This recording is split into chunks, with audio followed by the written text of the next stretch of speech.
Okay, good evening, everyone, and welcome and happy back to school. We are going to call the Auburn School Committee regular meeting September 3rd, 2025 to order. Please join me in the Pledge of Allegiance.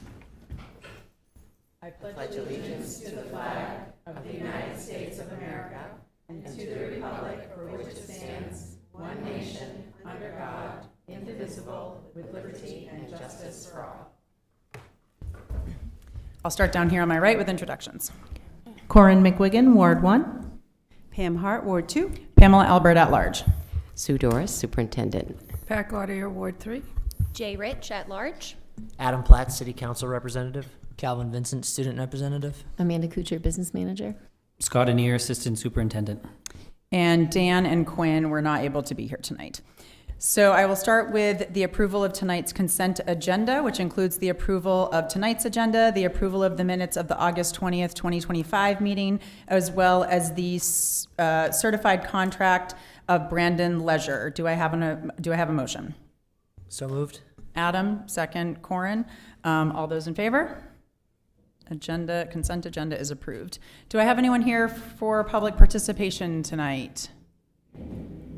Okay, seeing none, we will move on to our presentation this evening, an update on the school opening for the 2025-2026 school year from the Auburn administrative team. Thank you very much, Chairperson Albert.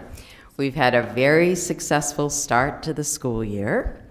Mr. Anier and I had the privilege of visiting every school during the first week, and we were very impressed by what we saw. Welcoming spaces, positive energy, and most importantly, happy and engaged students. It was clear that a lot of preparation and collaboration went into making the opening of the school year a big success this year.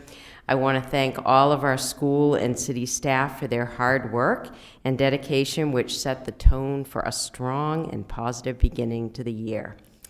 This evening, you will hear directly from our principals, who will share more about the start of the school year in each of their buildings. And to start us off, we have Mrs. Gagne from East Auburn.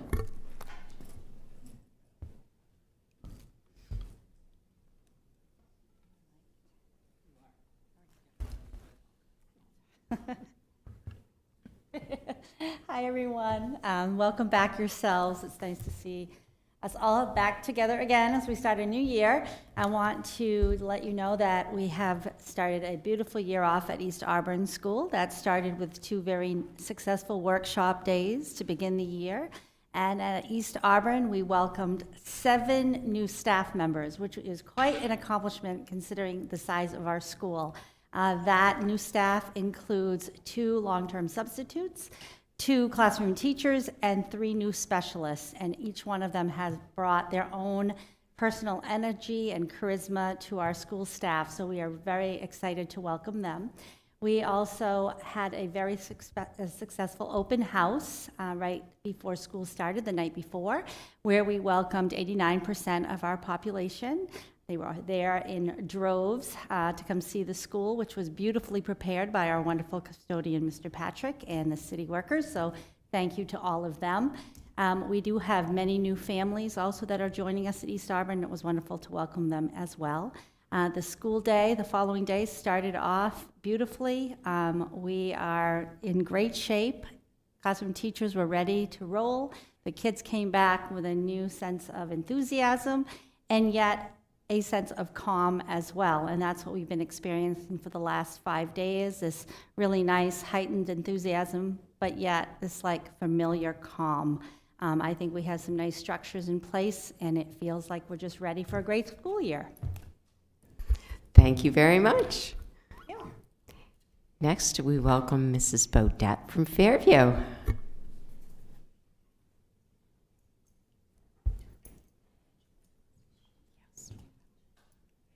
Can I just say ditto and then go? No. Actually, it is very similar, though. It's been a great start to the school year. Very similar to what Mrs. Gagne said. We welcomed 8 new staff. They're all rock stars. We have a new kindergarten teacher, a new 6th grade teacher, 5 new junior achieve ed techs, and a new custodian. So Mr. Jake is taking over for Mr. Jimmy. So, and that's going really well. The building is shiny and clean and looks great. It was high energy. We had a great open house. The building looked great. The teachers were ready. The kids came in smiling, very few tears, so I think everyone is happy to be there. We're all really tired, getting back into the routine. We are working on just kind of improving our arrival and dismissal procedures, but today, knock on wood, much smoother. So I think everyone's getting their footing. Parents are figuring out what time works best when everyone is coming and when they should kind of wait a little bit to arrive. For drop-off and for pickup. So everything's going well, no complaints. We do have a new member of the Fairview family. I don't know if any of you are on TikTok, but the porch goose is a big trend this year. So we at Fairview have welcomed Bianca, our newest member of the Fairview family. She comes with a full wardrobe, and we are going to use her as an incentive with kids. So she was introduced today. The kids were loving her, all coming by to check out her new outfit. And so we're going to have some fun with her this year. So that's it at Fairview. Thank you. Now, before you leave, are there any questions for Mrs. Bodat or Mrs. Gagne? Because we let her go before we asked if anyone had questions. I just had one comment. I wanted to say that I don't have TikTok, but I do have Instagram, and I liked your little welcome message that you guys did. I thought that was adorable. And yeah, I may have played on TikTok a little bit too much this summer, much to my daughter's embarrassment. They're like, Mom. So we did do we had some fun with a welcome back TikTok. So listen, could be my future. We had over 10,000 views, so I may be giving my resignation next time. I don't know. Just kidding. Okay, thank you very much. Dr. Doris, I did have one question for Principal Gagne at East Auburn. I was just curious, you don't have to get up, but I was curious if we were aware of any new students at East Auburn from the new Mount Auburn development, the apartments.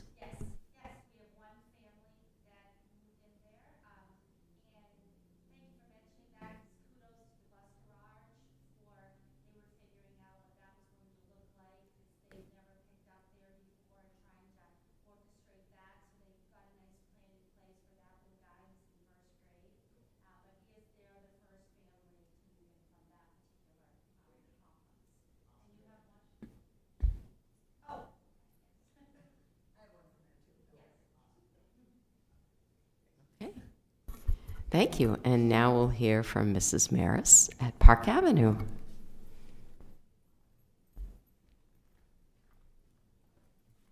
Hello, everyone. Echoing my colleagues, we've had a fantastic start to the year at Park Avenue. We have welcomed 396 students as of today, which puts us about 18 students over where we were at this time last year. We have the benefit, thank you for allocating funding to support 2 classroom reduction positions at Park Ave. The week before teacher workshop days, we were able to hire a 2nd grade teacher into a 1-year position, which significantly helped with our class sizes there. And instead of having 26 kids in 2nd grade, we only have 18, so that makes a really big difference. Our school is thriving. We had an amazing open house with partnership with Healthy Androscoggin and Chris Piercy in our food services program here in Auburn.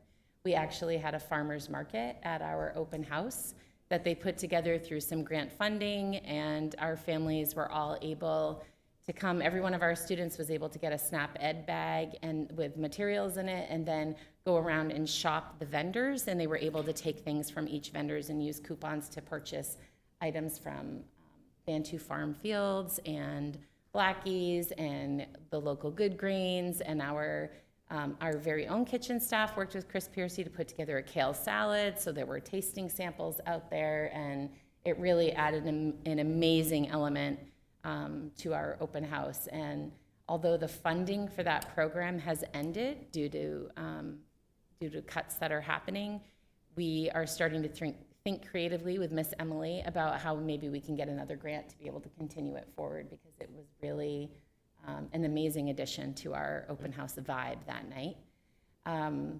Classrooms are rocking and rolling, work's going up on bulletin boards, kids are happy, staff are happy, so our school also looks amazing thanks to our maintenance and custodial staff, and we're off to another great year. Thank you. Any questions for Mrs. Maris? I'll just say I did hear from one of your staff members that it was probably like one of the best open houses that they've ever been to. Like the energy was high and everyone was super excited. So Yeah, it felt that way. I was describing it to some of our new staff, like feels like a rock concert. When you open the doors, they're all waiting out there, waiting to get in. Also a shout out to our district for the new communication platform of Reach My Teach that we're using. It took away a barrier for families too that were coming in that don't use English as their first language. They were coming in the door with the message that their teachers had sent on their phones, so we knew exactly what teacher they were coming to as they were new families to our school. That's been an amazing addition this year too. So energy was high. We have a new TV in our lobby that took all summer to get all the pieces together from maintenance, but now we have a message that's playing through every day that the kids are really excited to see up there. I just added first week of school pictures up there, so this afternoon there were kids in the lobby just waiting to see who was coming up next on it. So the energy is just, our community is really strong and you can feel it throughout.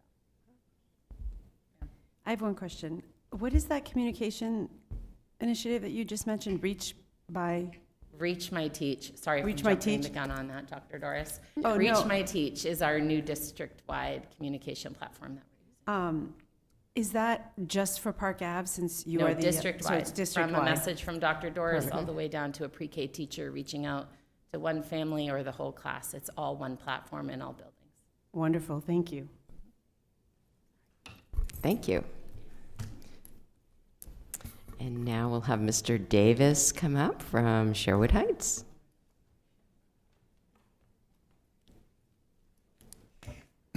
Hello, everyone.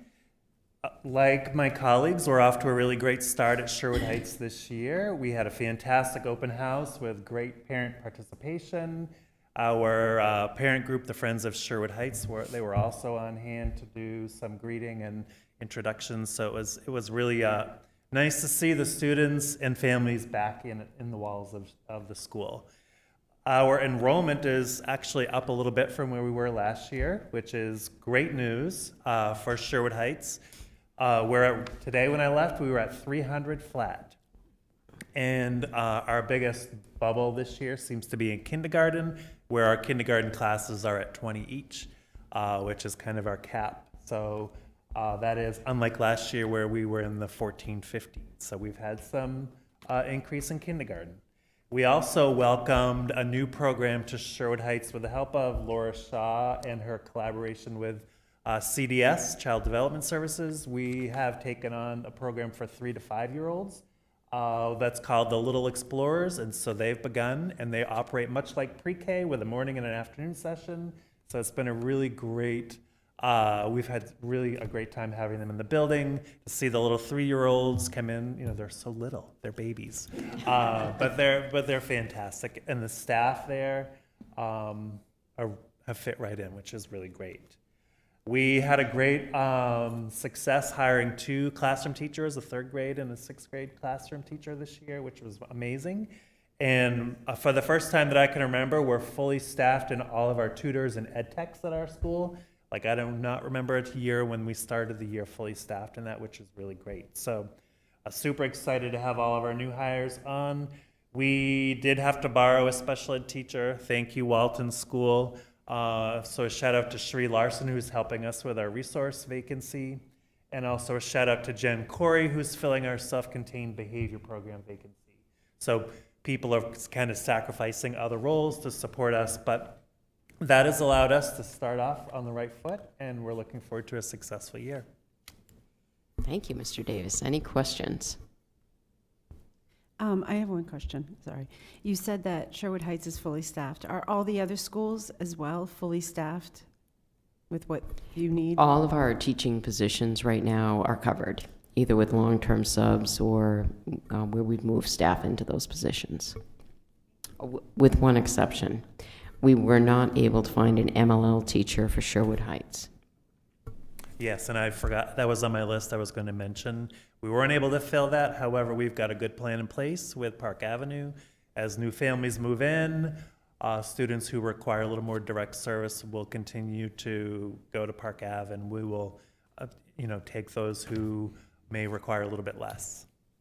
Does that mean you don't have any MLL teacher, or you're just? So we're getting the throwing one? schedules up and running, but I would assume, Stephanie, that it'll be like last year. Yeah, the plan is to maintain the programming that we had last year to expand into Sherwood Heights and enroll students that are identified as MLL there, that are at a level where they can be in the mainstream more and they require less pull-out services or direct support instruction.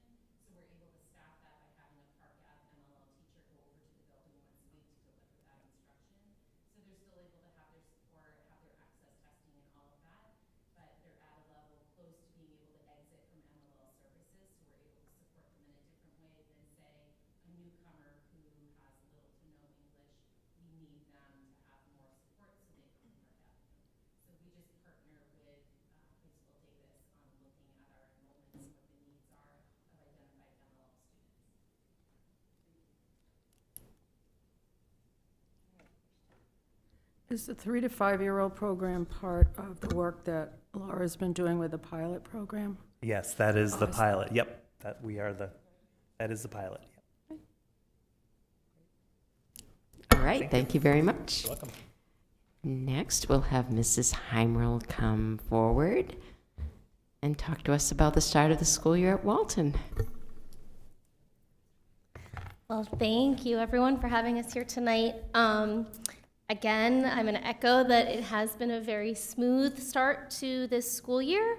Our workshop days were great. Staff came back, I think, rested and ready and energized. Our building, we had a lot of shifting that happened this summer, like 10 rooms moved throughout the building to just make things more seamless and more accessible in certain ways for students through different parts of their day and grade levels and that kind of thing, including moving our library from the second floor to the ground floor. So there was a lot going on, but I think it set us up really nicely for the smooth start that we had. The building just felt calm and ready, and everyone came back eager and happy to be back. Open house was successful. Students came back, smiles, all just eager, running through the halls, even though we don't want them to be running. They were just super excited to just see everybody, find out where things were, meet their teachers, see everything that was new, including our playground space. We did expand it a little bit over the summer. Sherwood Heights had an extra swing set that wasn't being used, so we were able to get that installed over the summer, which has been a huge hit for all of our students. We went from having 3 regular swings available at every recess to now having 7 swings available. So that's been, I think, the hit of the show at recess time for all grade levels, actually, regardless of age. And so that's been really nice. As Mr. Davis said, we also are at 20 kindergartners, even though our enrollment is about 134, I think, as of this afternoon, which is about 10 less than we started with last year.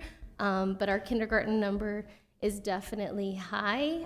We do have 2 tutors we were able to hire this summer to help support some of those kindergartners, which has been wonderful. Teachers, as Mrs. Dorr said, that all teacher positions are full. We stayed status quo, so we didn't hire any classroom teachers this summer, which is nice to be able to start with everyone being familiar.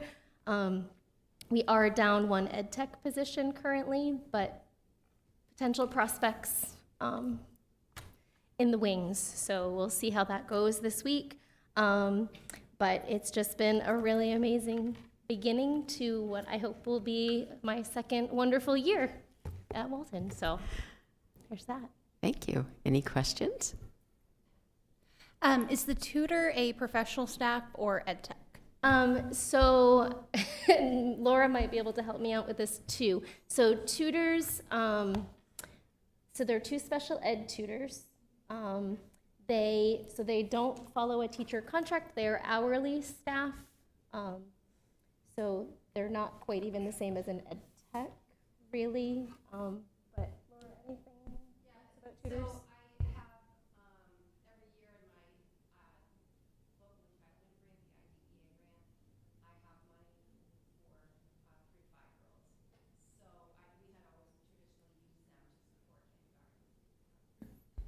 Thank you. And kind of their role is just to support those younger classrooms? Okay, Yeah, wonderful. yeah. Thank you. Yep. Thank you. And next, Mr. Thibodeau will come up and tell us about the start of the school year at Washburn. Good afternoon. I don't know if I'm at an advantage or disadvantage here.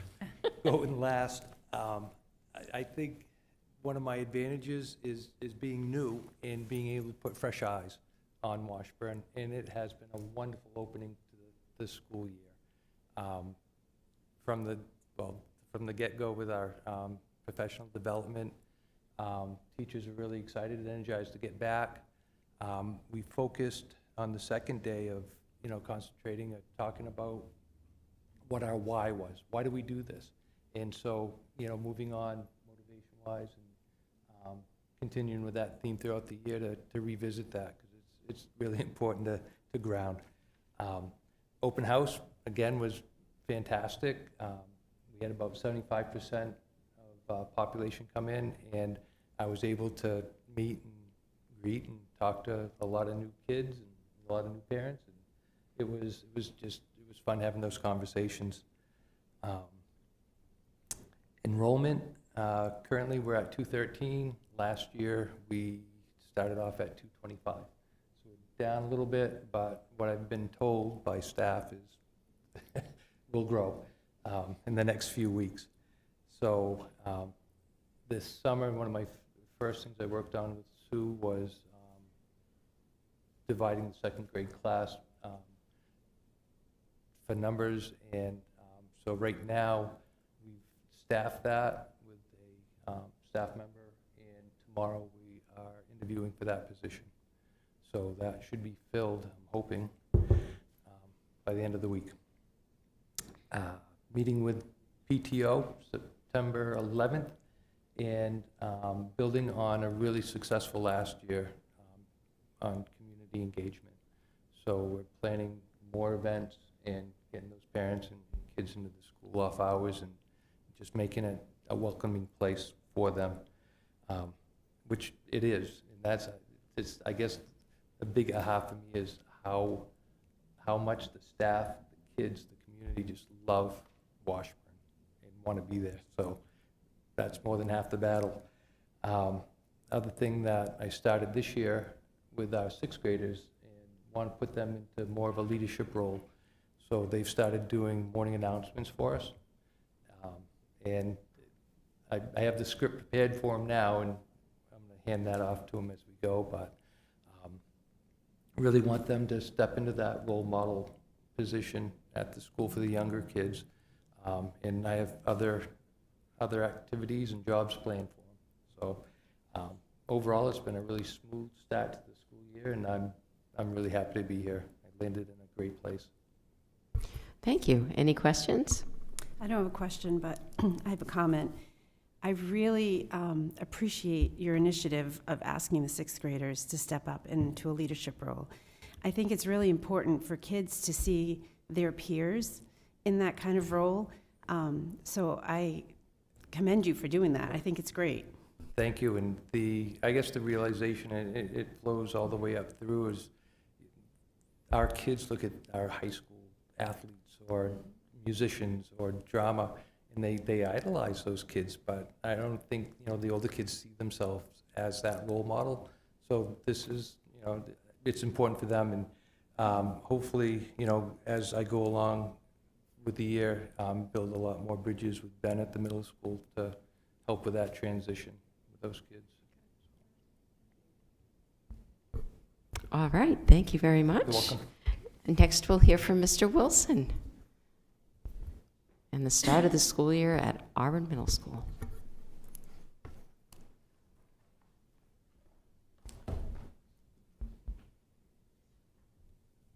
It's been a phenomenal start this year. There's a lot of excitement going on at the middle school. I got to say the local crews and Tony did a phenomenal job getting the building ready, and they had a very short time. We welcomed the rec department in this summer. We had over 230 kids in the building up until 2 weeks before school started. It's been a phenomenal transition for us. A lot of parents have been thankful that they've been in the building. You know, if you don't play rec sports, you don't get to really see AMS, but that's not true anymore. We've had a lot of families in around the building, dropping kids off, getting familiar with the feel of things, and it's just going to help the transition when the kids come to us. So it's been a lot of fun. In 2 weeks, the whole building got put together real fast, and it looks phenomenal. They did a great job with that. Kudos to the local crew, and kudos again to Tony. Tony has won our first award of the year because of the time he's put in, which has been great. We've had a few changes this year. We replaced 2 teachers, but we had I'm going to stop using the word phenomenal. We had a great crop. I can change my adverbs. We had a great crop of candidates. Our literacy positions, we had over 30 people apply for each one of them. So there's a lot of good things happening in Auburn.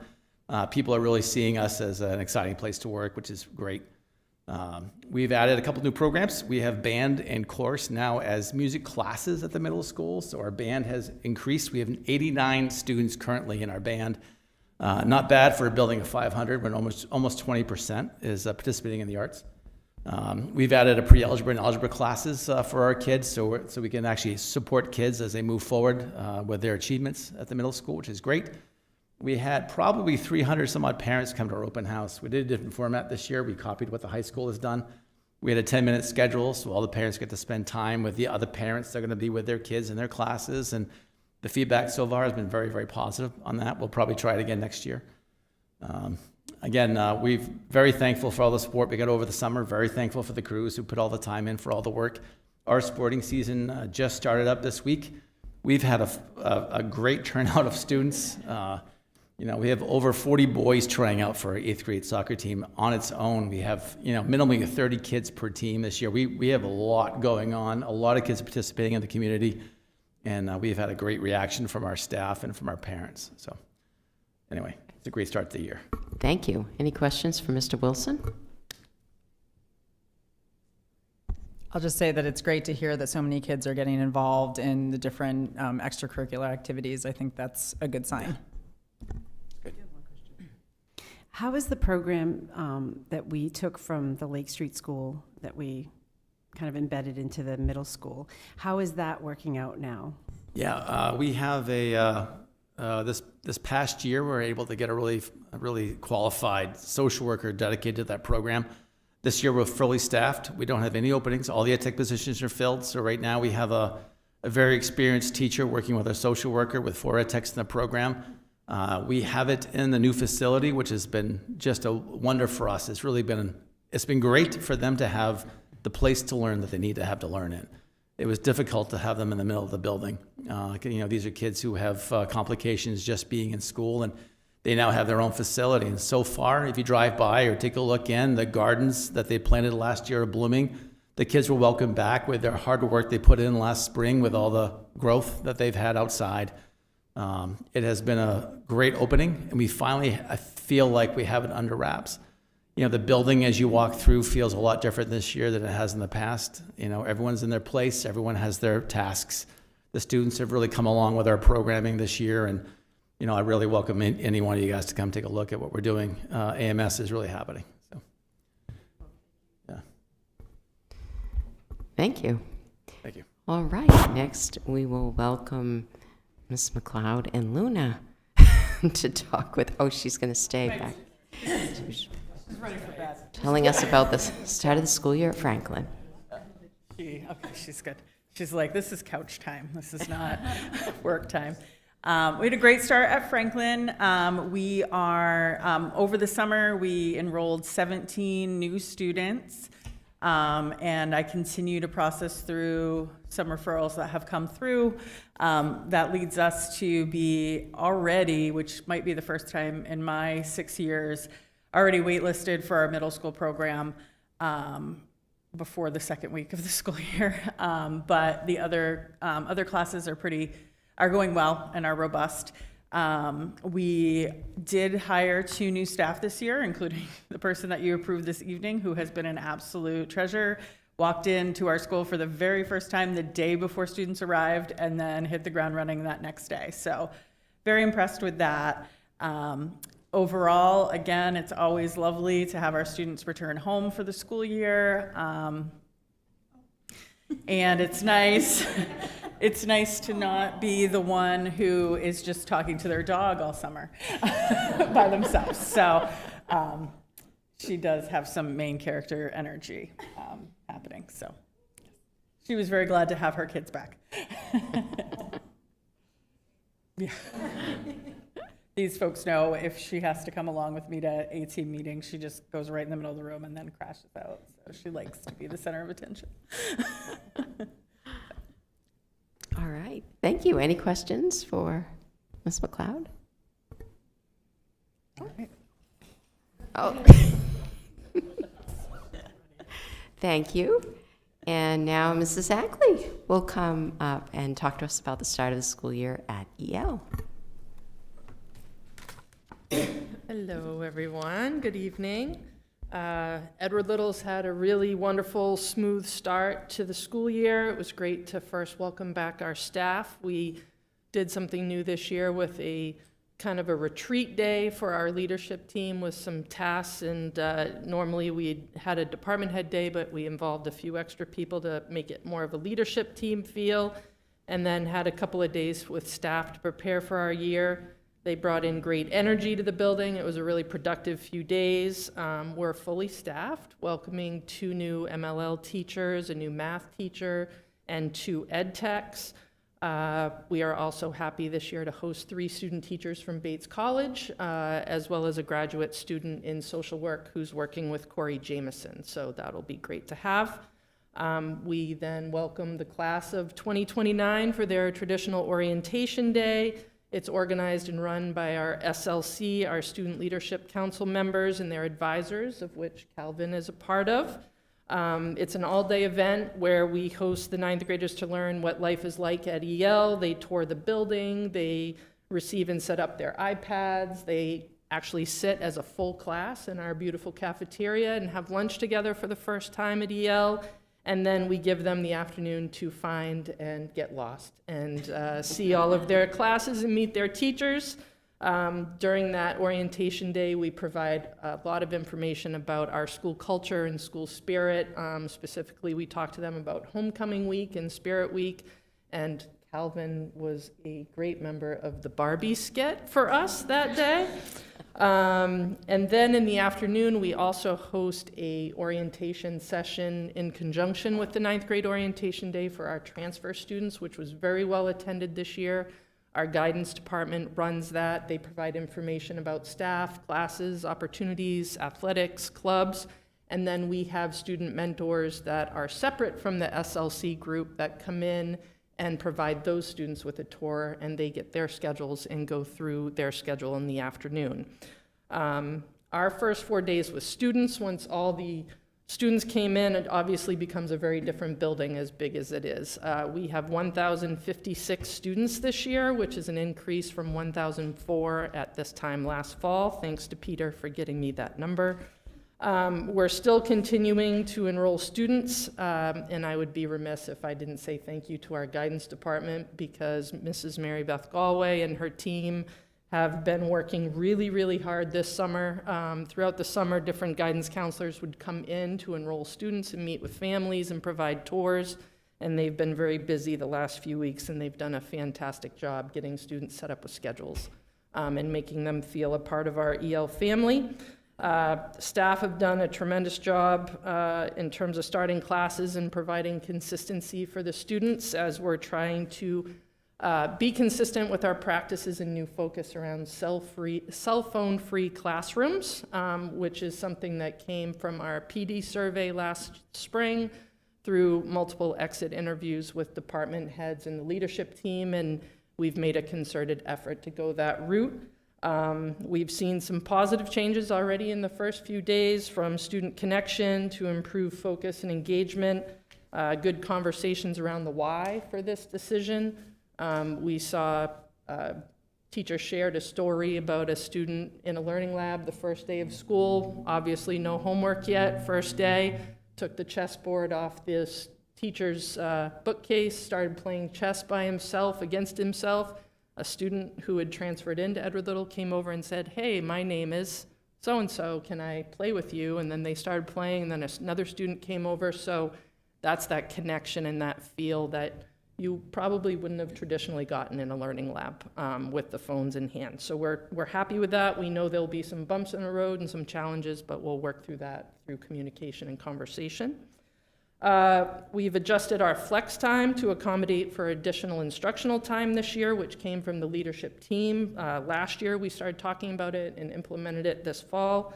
We're calling it the EL block for extended learning. This is going to give teachers and students a ton of choice of how to use that time. We've given some examples of you can have a guest speaker in during that time. You could have additional lab time. You can work with another class and pull together 2 classrooms at the same time. They can use it for intervention and makeup time. So there'll be a multitude of ways that they use that time, but it's additional instructional time for each class as we rotate through a 4-week period. Finally, our fall athletic season is officially kicked off with the golf team and cross-country teams in the past week. Everyone else kicks off this weekend. We actually have a rivalry game Friday night. Volleyball's hosting Lewiston. And then right after that, football kicks off with a home game. So it's going to be a little busy but fun at the complex on Friday night. We have 233 athletes this fall, so our numbers are quite strong, which we're happy about. And tomorrow are the auditions for our fall musical, which is going to be The Little Mermaid. So that will be in November. Open house went very, very well last night. Connected with many families. There was a great feel about the building. Staff and families were connecting, and general excitement for the year ahead. Thank you. Any questions? You guys are going to miss all my questions and comments. Just saying. Just kidding. I want to commend your phone-free initiative. I think it's so important, having teenagers myself, the communication, and especially with COVID, I feel like there's still residual effect of the lack of communication or lack of ability to communicate. And so I think that that is phenomenal. I just read an article about a Portland neighborhood that refuses to have cell phones, and they have all landlines so the kids can communicate. So I love that we're getting back to that, because I think it is so important, and especially at this age where they're not, they're still kids. And so kudos. I love that.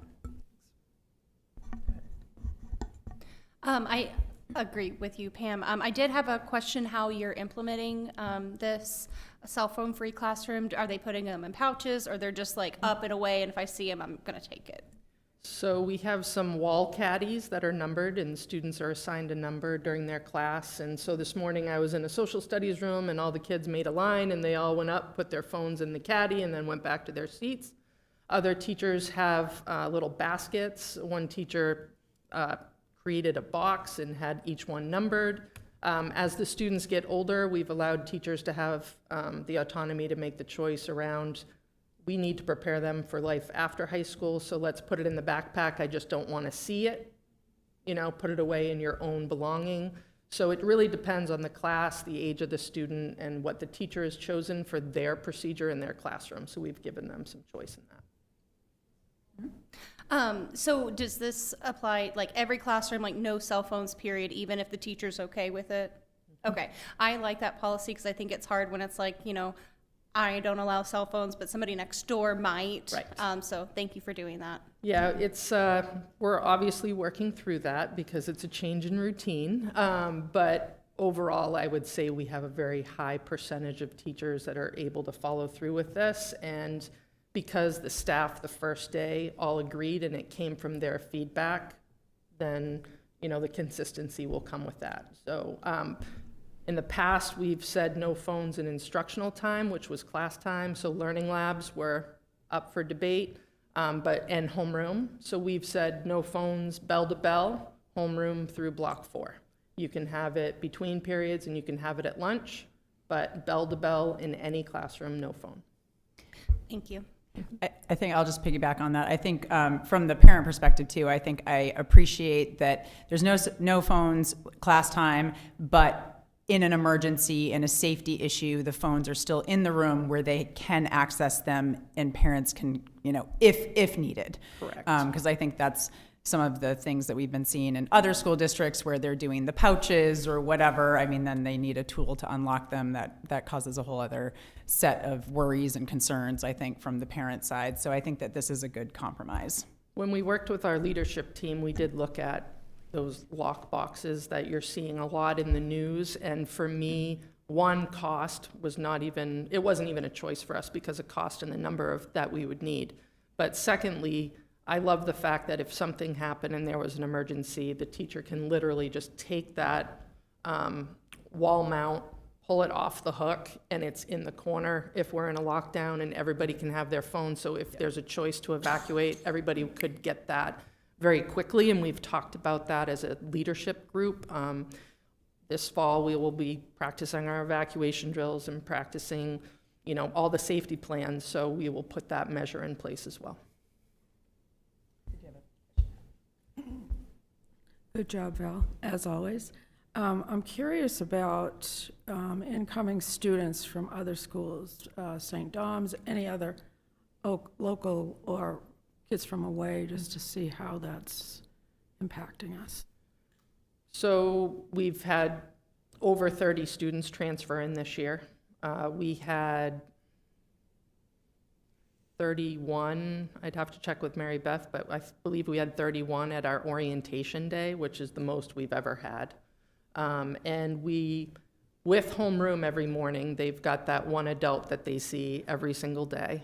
And a lot of them are integrated already with our fall sports, so they've instantly had a network at Edward Little. And we are catching some of those kids that may be isolated and working with guidance to make sure they're feeling supported. We're trying to connect them with students as well as teachers. So we're trying to give them that one adult, one student, and their counselor as the points of connection. Thank you. That's it. Thank you very Thank you. much.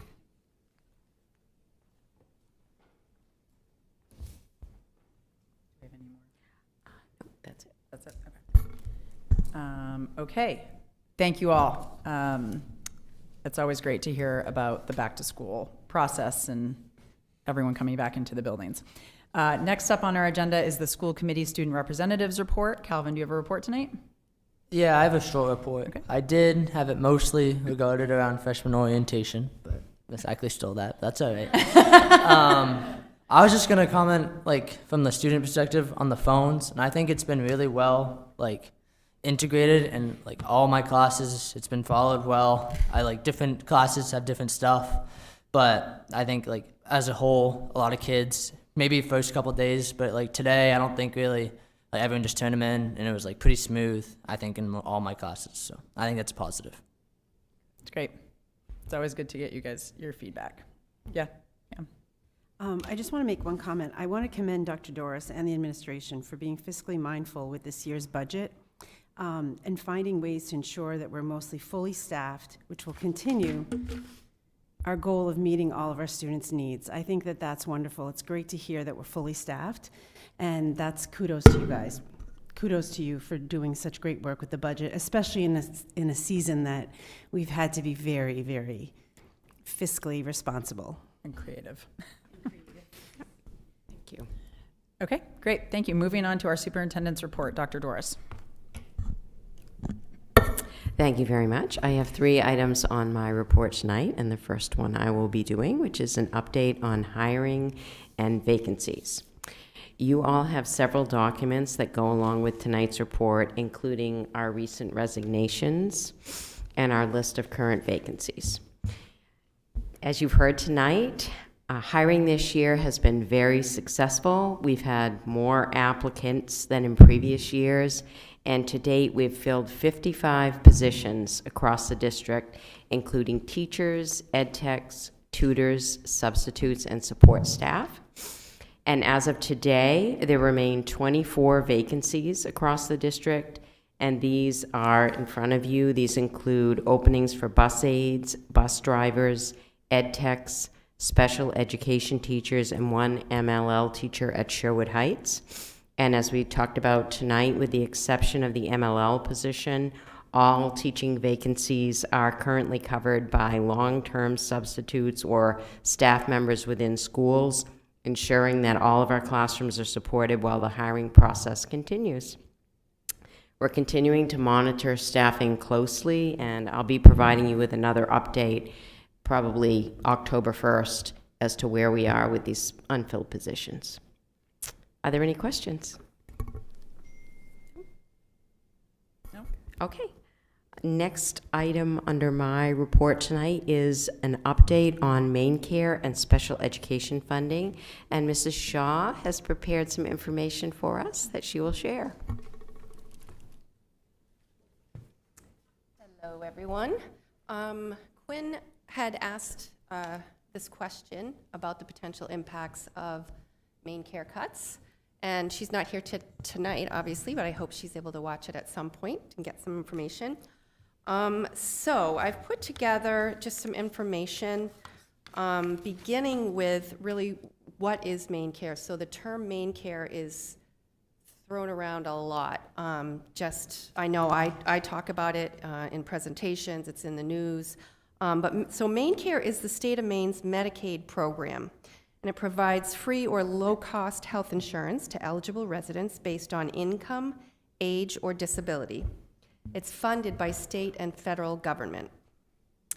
Maine Care helps children by providing free and low-cost health insurance and services, including dental, medical, mental health, and behavioral health care, as well as school health-related services to children and young adults under the age of 21 who meet income or disability requirements. So, I think I put this in the wrong order, so let me just. So, should there be, and there have been some Maine Care cuts, but should there be significant Maine Care cuts? What those impacts would be is first, families may experience delayed or denied services at home or in the community unless they pay out of pocket. Many students currently access in-home behavioral supports, counseling, family therapy, speech, OT, PT, and these are all reimbursed by Maine Care for families that are eligible. And those services in the home or in the community help support student success at school. So typically, if you are eligible for Maine Care, you are low income, have a lower income, and you are not going to be able to necessarily pay out of pocket. And so, you're at a disadvantage. Special purpose private schools, I know I talk about these a lot. That's your Margaret Murphy, Spurwink, Collaborative School. Those rely on Maine Care funding to help fund operations. The Auburn School Department currently has approximately 65 students enrolled in these schools. Should these schools close because they are not able to maintain operations due to Maine Care cuts, the district would not have the resources or capacity to replicate the highly specialized program that these private institutions offer. And just to make it a little more applicable to Lewiston Auburn, there has already been a local impact. Community Clinical Services was forced to eliminate essential services like pediatric, dental care, outpatient counseling, and psychiatry, which affected thousands of patients due to a lapse in Maine Care funding. This directly impacted services at Edward Little High School. Andwell Health Partners forced to scale back some of its services, citing flat Maine Care reimbursement rates, which included in-home pediatric services and the closure of Andwell Early Learning Program, formerly Sandcastle. Auburn had a number of children receiving services at this learning center. Local dentistry, just an article recently, they are being forced to delay or deny treatment for children due to low reimbursement rates for various treatments.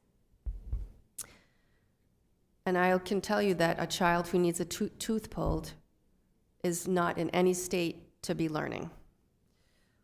Spurwink organization. The Spurwink organization has been forced to close 3 residential programs due to financial concerns, leaving only 2 programs for available treatment options for students with intellectual and developmental disabilities and mental and behavioral health challenges in Maine. As a result, more children are being detained or committed in hospitals and at the Maine Youth Development Center because there is no place to put them. So right now, there is only Kids Peace in Ellsworth and one Sweetser in Saco. The financial impact. Under the Federal Individuals with Disabilities Education Act, IDEA, schools are legally obligated to provide services that are outlined in a student's individual education plan. If Maine Care funding is reduced or eliminated, the school department would be forced to absorb these costs, putting significant strain on already limited budgets. Most of those services are reimbursed at least 65% by Maine Care. So we would have to pay 100% of the cost. In addition, the Auburn School Department could lose Maine Care reimbursement, which is a source of revenue, which I am trying to capitalize on in any way that I can. I think when I did my presentation, maybe we brought in between 150 and 200,000 in revenue. Children who do not receive early interventions and services that are funded by Maine Care are more likely to experience long-term struggles with academic performance, social skills, emotional development, and are more likely to require special education. It is much more expensive to provide these services for children later in their academic years than it is with early intervention. So, Maine Care cuts pose a serious threat to the quality and availability of special education services statewide. The impact would be felt most acutely by schools and families in low-income communities and by the children who rely on consistent specialized support for their development and education. Thank you very much. Questions for Mrs. Shaw? Corin. With these cuts, I would assume that they would, if they happen as they have been, but how will this affect the new pre-K program that we're being mandated to take on? So, yeah, I mean, it would, right now, the way that it's set up, the DOE is reimbursing all services 100%. So the way that it is structured now would not impact that. However, I know that providers have been billing Maine Care to offset the costs that the state is contributing. So, I mean, one way or the other, someone will have to pay. But directly, no impact. I imagine you're working constantly with the state. Do they have plans to address this, to help out the individual? There's a lot of legislation. There are a lot of lobbyists and directors of the special purpose private schools have been talking to their state representatives. There is a lot of movement to push back on this. I mean, Head Start is one of the few social programs that we have left that provide amazing early interventions for low-income students. And they've taken a huge hit. A number of sites have had to close, luckily not in Lewiston and Auburn, as far as I know, maybe one. So there is a huge movement by Head Start representatives and First for Me, the directors of these schools, to try and speak to their legislators. Most of these cuts, I'm trying not to be cynical here, are coming from the federal level. Yes, all of them. Well, the state, yes, in essence, yes, which has forced the state to also Yes. Thank you for reporting on this. I appreciate the information and putting it together. Mine is more of a comment, and I'm going to try to choose my words wisely because I am very angry by the cuts here, and that our lowest income students, our students with disabilities, our youngest children are going to feel the brunt of this, and these are our children. And it just infuriates me. So I do want to encourage everybody here, everybody listening and watching, to call your legislators, call Senator Collins, call Representative Golden, call Senator King. These are our kids, and we are all here to protect them and to educate them, and to take away services from them, especially medical services, is asinine. So I would encourage everybody to reach out. Thank you. Well said, Jay. I was going to say the same thing, and I completely agree. I think this is an absolute devastation. It's a travesty that we are doing this to, that this is happening to the children that we are taking care of. They're under our care. Every single person in this community has a responsibility to the children of our community. And the fact that this is happening, and we are kind of impotent in what we can do, but we can do something. You know, we are not at the federal level, but we can reach out to our legislators. We voted them to work for us, and that is their job. And hopefully they can do their job. So I completely agree with Jay, and I think we all have a responsibility to reach out to our legislators. It doesn't take much. A phone call, a letter. You don't have to be super articulate, but you can reach out. It's not a hard task to ask, and I think everyone in this community, everyone should be doing something about that. So thank you.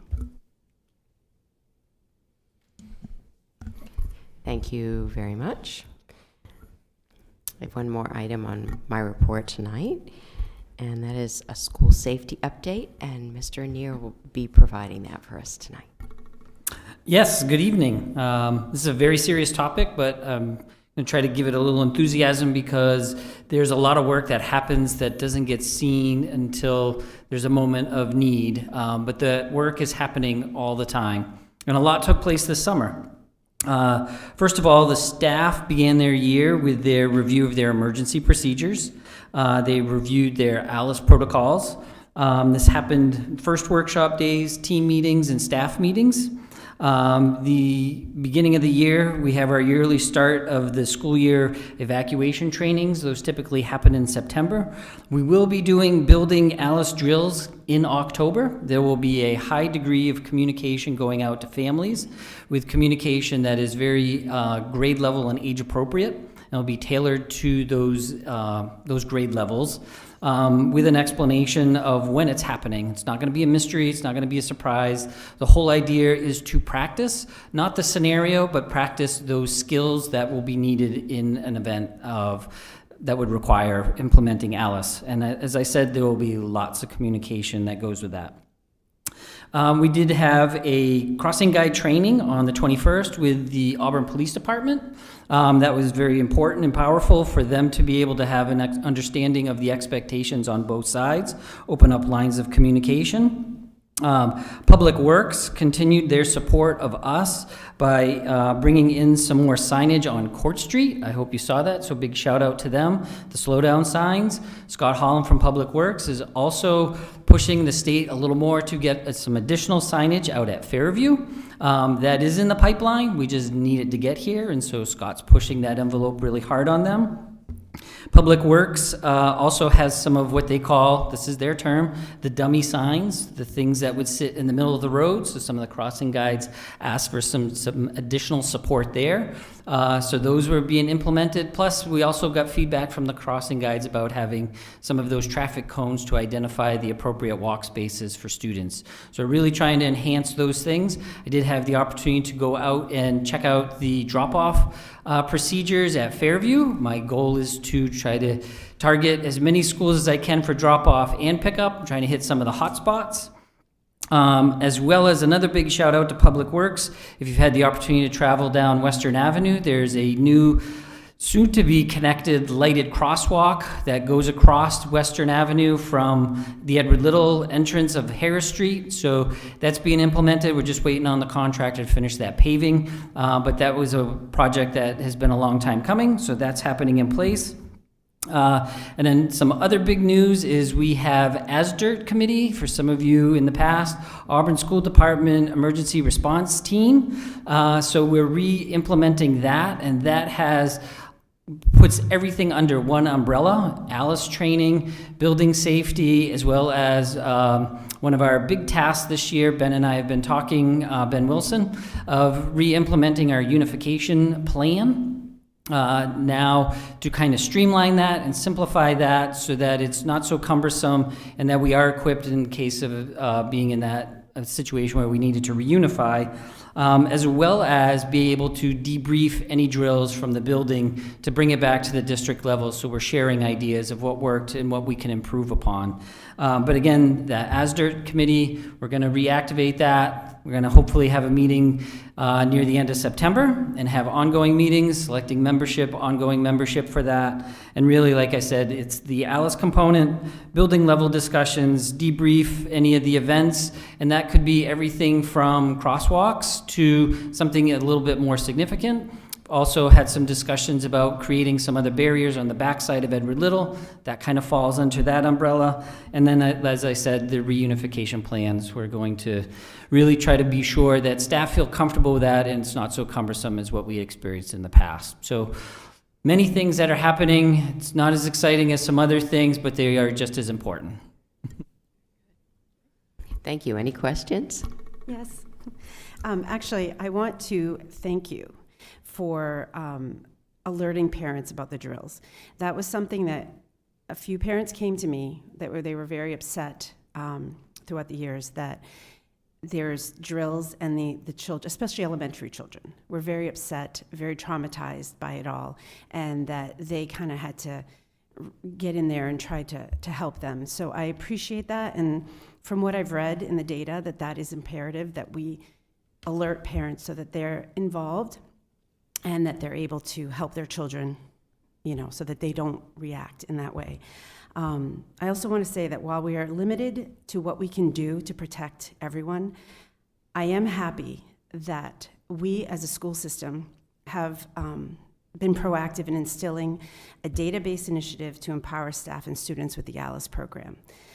Again, we're limited, but at least we're doing something proactive, and that makes me feel better about what we're doing to help the school. I like the fact that we're adding barriers. I hate that we have to do this, but I'm proud of our school for doing this. Thank you.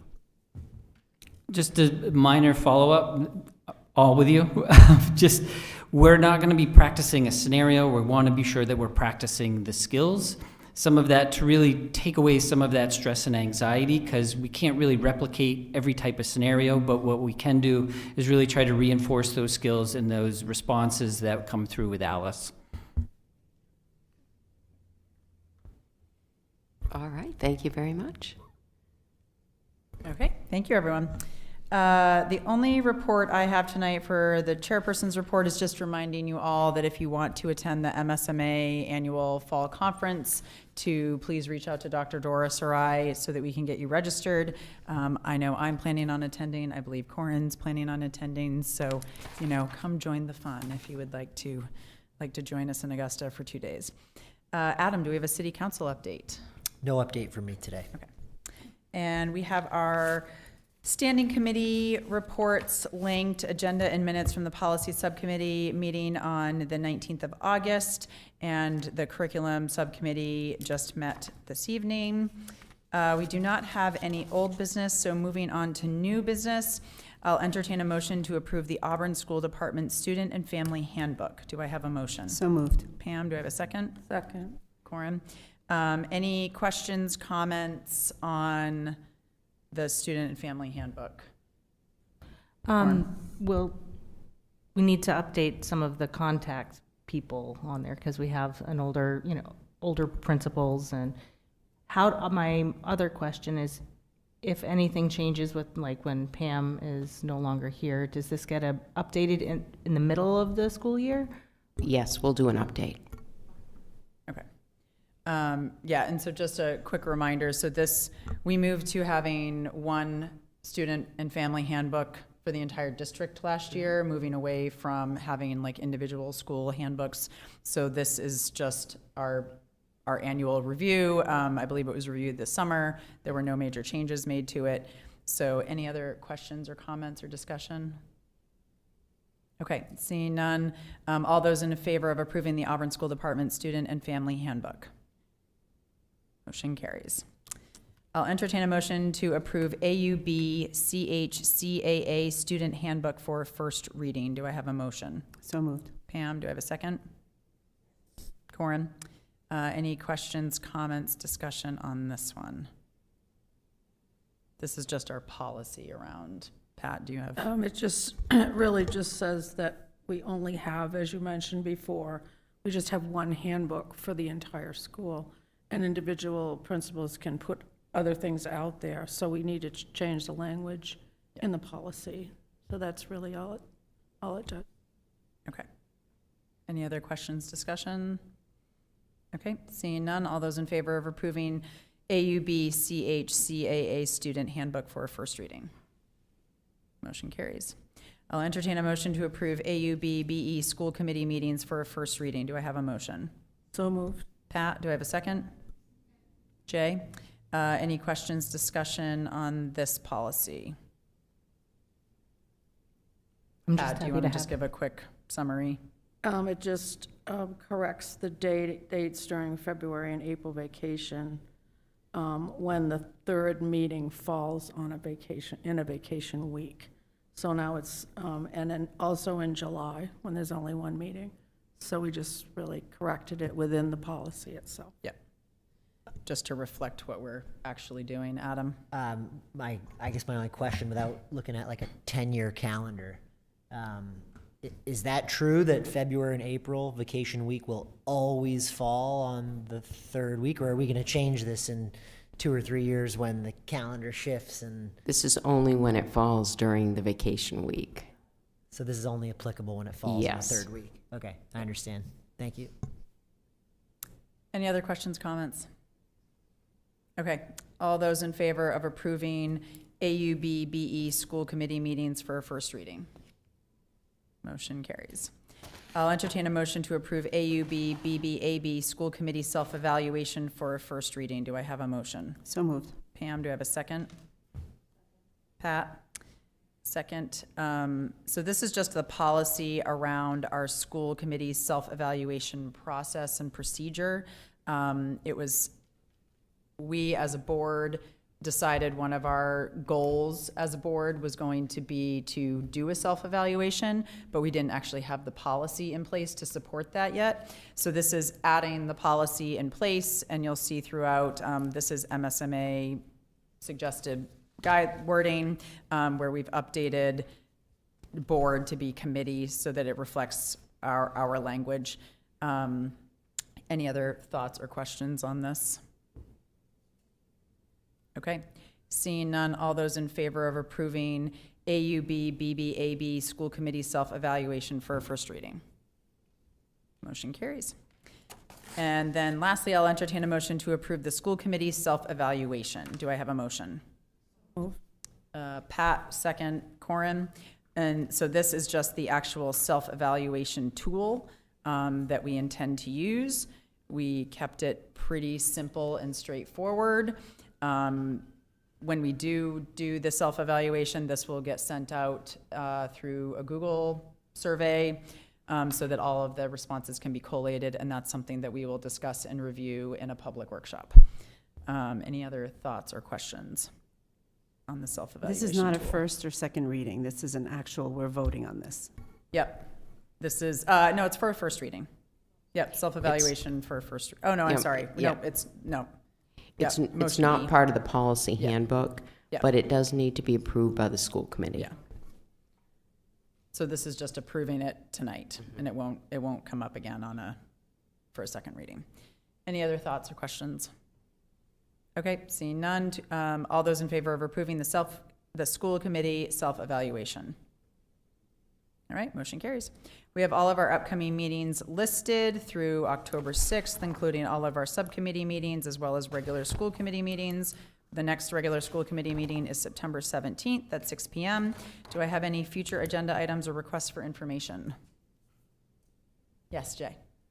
So since Healthy Androscoggin did have to close, and I know that we were looking at grant opportunities to kind of mitigate the education loss for that, I was just curious if we were doing that in other schools or how we might be able to give some more, I guess, food education to our students. And then secondly, I meant to ask this when our principals were here, but do we have the total enrollment for our district? I'll provide an update on the enrollment on October 1st, after October 1st, so that will be the time to do that. We'll have that for you, and then we can certainly get more information for you. Yeah. Okay. All right. I'll entertain a motion to adjourn. So moved. Pam, second? Second. Jay, all those in favor? And we are adjourned at 7:10. Thank you, everyone.